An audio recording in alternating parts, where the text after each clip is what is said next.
Welcome to Kickstarter Conniption. I'm Kevin Delp. And I'm Melissa Delp. And we're happy to be part of the Tantrum House family. Today we are looking at Iberian Rails.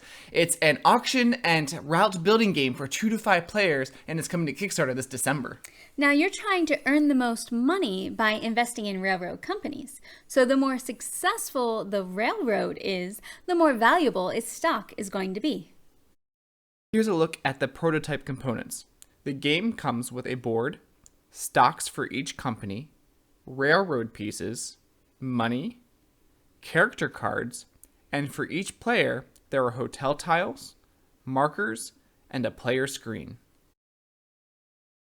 Now there are 3 key elements to this game.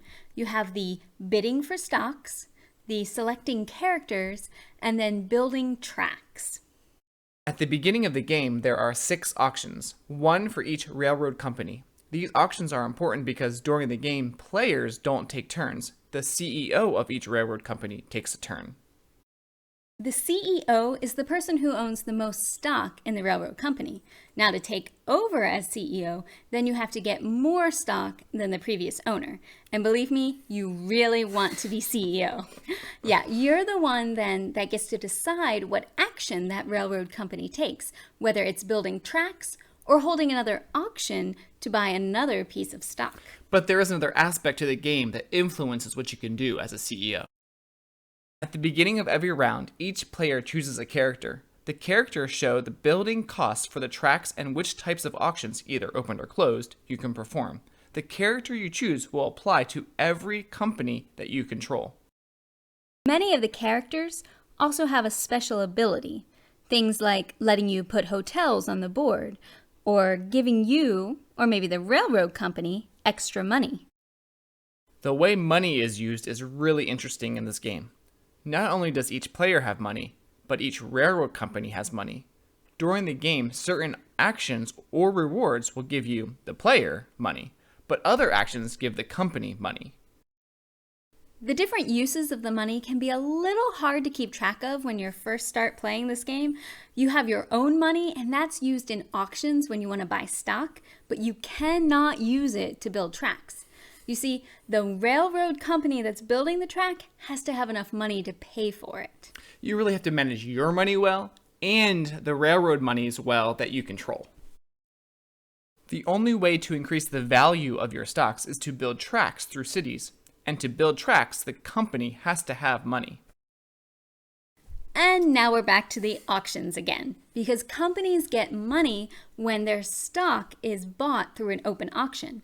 They also get money when the stocks are paid out after each auction. There are a lot of nuances and strategic decisions to make. How high should I bid on those auctions? Where should I lay my tracks on the board? Which character should I choose?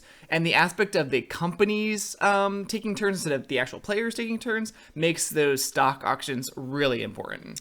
Yeah, now the game says that it's for 2 to 5 players, but we actually did not like it when we played it 2-player. The auctions were not very compelling when it's just 2 people.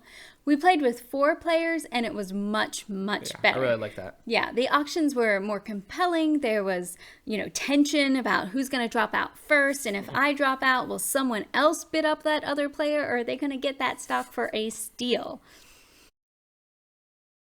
I think the card art for the characters is really fun. They have a lot of personality. I'm not sure about the cubes for the railroad tracks. It doesn't feel like I'm building railroads, but you can see the different companies expanding their territories. Just from reading the rules and then playing the 2-player version of the game, I wasn't really too sure about Iberian Rails. But then once we played it 4 players, I really started to see the intricate strategies involved in the game. One of our friends actually enjoyed it so much that he said he was going to go back it on Kickstarter because he really wanted to own it. Mm-hmm. Now, he likes medium weight games, medium Euros, Sure. Things like Power Grid, Lewis and Clark, Tricerian. So I think this game fits into that category. Yeah, overall, this game does a great job of combining easy to understand mechanics and packing it into a great game of strategy. Now, it has significant decisions you're making, but it's not overwhelming. And even though this is a first game from Monsoon Publishing, I would recommend checking it out on Kickstarter, especially if you like bidding games, games with stocks in them, or games that do like route building. So thanks for joining us, and see you next time.